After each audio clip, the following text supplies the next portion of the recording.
Dereta, dereta, dereta. Stoppa, stoppa, stoppa. Muokare, muokare. Hop, hop, hop, hop, hop, hop, hop. Non è muova. Ah, l'asparagus. Hey guys, what's up? It's Stephanie and welcome back to my channel. So in the video today, I'm going to be talking about post-PA school residencies or fellowships. So what are they? So PA school, as most of you who are watching this video are probably interested in applying to PA school or a PA student already. So PA school, before you apply to PA school, most of the schools require, if not all of them, a bachelor of some type. So 4 years of a bachelor, whether it's biology. Some of my classmates even have bachelors in business administration. I have some that had bachelors in kinesiology, RNs, registered nurses. I have one of my classmates, she has a master's in nutrition. And so it really depends, as long as you have some type of bachelor's or even a master's when you apply to PA school. So that's 4 years or 6 years, depends. You do a master's before you get accepted into PA school, it depends. So once you do that, 4 years, and then on top of that, it's 2 years to 2 to 3 years, depending on the program that you apply to for PA school. So for example, my program is 2 years and a half. The first year is purely didactic.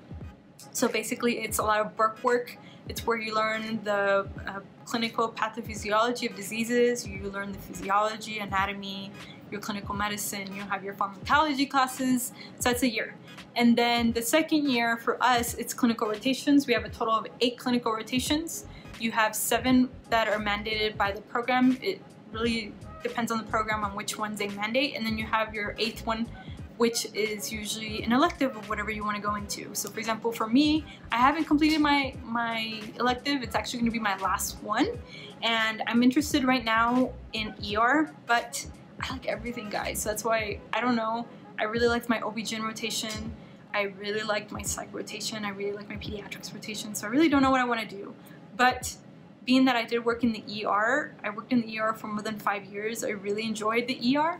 So as of now, I'm set on the ER because you kind of get a little bit of everything. You get a little bit of OB-GYN, you get a little bit of pediatrics, a little bit of psych, so you get a little bit of everything. So that's why I kind of want to do ER, plus I like that fast-paced. So that's what I'm set in. So for our program, you do the second year of clinical rotations, and then you have around 4 months of capstone. So your capstone usually begins in August up until December, so it's towards the end of August. And basically it's called capstones because during that rotation, whole rotation, you do one single rotation in whatever you want to go into. So for me, since I want to do ER, I would find a preceptor, a nurse practitioner, a PA, or a medical doctor that would take me where I can do the rotation with them for 4 months. That way I can see, you know, whether it's something I want to do or whether it gives me more experience working in the ER before I actually apply.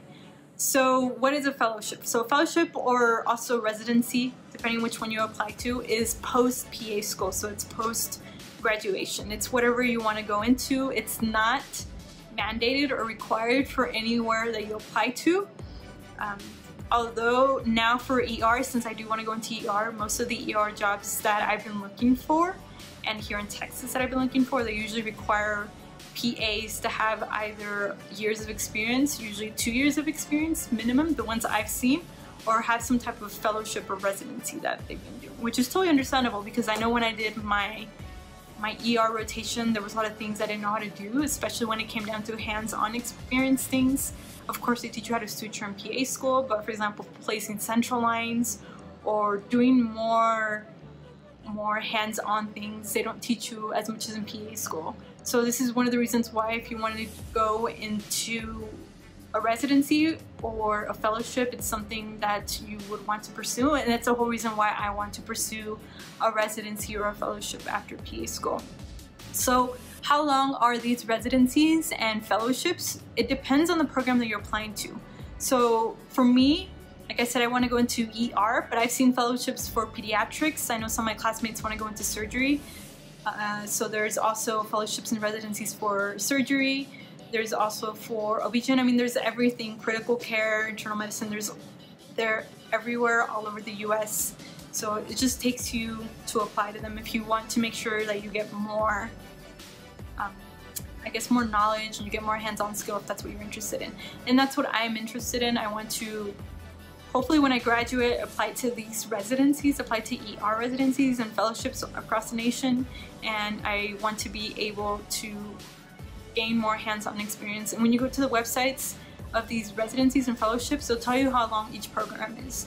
So the program length depends on which program you're applying to. So for example, there's some in California that were a year, there's one in Texas where my hometown is, it's a year and a half. I've seen some that are 2 years, so it really depends on the program that you're applying to. It tells you how long the residency or fellowship is. And so also how much you're getting paid. So for the residencies and fellowships, you do get paid, but of course you don't get paid much as if you were practicing PA. For example, as a PA in the ER, most ER PAs make more than $100,000 a year. But if you decide to do a fellowship or residency, you definitely will not be making more than $100,000.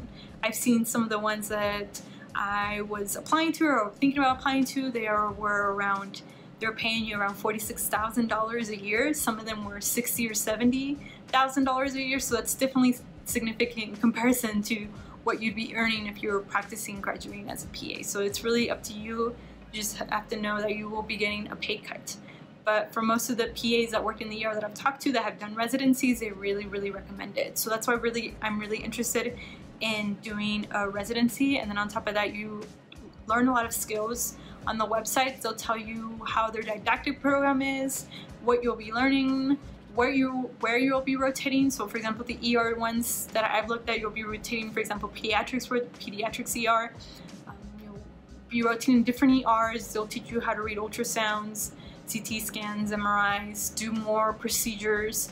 And so that's what I want to be able to learn. I want to be able to know what I'm doing as a PA, have more experience, and be able to use my hands more. As of now, as I've completed my 5th rotation, I don't feel like I'm quite there. I love to study, I love to learn, I'm trying to learn as much as I can because I want to be able to do as much as I can. But as of now, I don't feel like I'm there yet.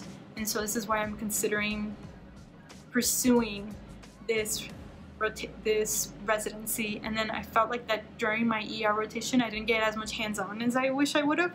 I didn't get practicing suturing as much. I haven't done an IND, which is incision and drainage, on an abscess or anything like that to this day. So who knows, maybe during my next rotations I will, but I want to be able to do them a lot more. And I know during the residencies you're required to do a certain amount before you graduate, so you'll definitely get that hands-on experience during your residency or during a fellowship. So that's why I'm interested in applying to these. So I will hopefully be applying to them. Usually the application is usually the same as PA school. You need 3 letters of recommendation, and you need to write a personal statement, you need a resume, and you also need to be interviewed. And they tend to be very, very competitive because they only accept, like the one I'm interested in attending, they only accept 2 students, and that includes nurse practitioners also. So I mean, it's very competitive. Some of them accept up to 6 or 7. I think I saw some that accepted 10, but usually that's a max. They don't accept that many. Most of them tend to accept less than 5 per application year, so that's a lot. So I mean, they tend to be very competitive. That's why I'm trying to do as well as I can in my classes. I'm trying to increase my GPA, since during my first year in PA school, my first semester, my GPA wasn't very good. So I've been working on increasing it since then. So far I'm doing good, but I'm trying to increase it as high as I can so I can apply to these fellowships. So if you're interested in fellowships, I highly recommend to look for them. And if you can, during your clinical rotations, try your hardest. Make sure that you're on good terms with your doctors, your preceptors, the PAs that you're with, because they can either offer you a job in the future if you're interested. I got a job offer already for one of my rotations, or you can use them as an individual to write you a letter of recommendation in the future. So that's what I'm hoping to do. But yeah, that's basically what a fellowship or a residency is post-PA school, and that's what I'm interested in doing in emergency medicine. So I will update you guys and see what happens until I finish all my clinical rotations. Who knows? I might finish my family medicine rotation, and I might just want to go into family medicine. So we'll see. I was set on ER when I started my clinical rotations, and that quickly changed because I enjoyed most, if not all, of my rotations during my clinical rotation year. Alright guys, as always, thanks for watching my videos, and I'll talk to you guys later. Bye.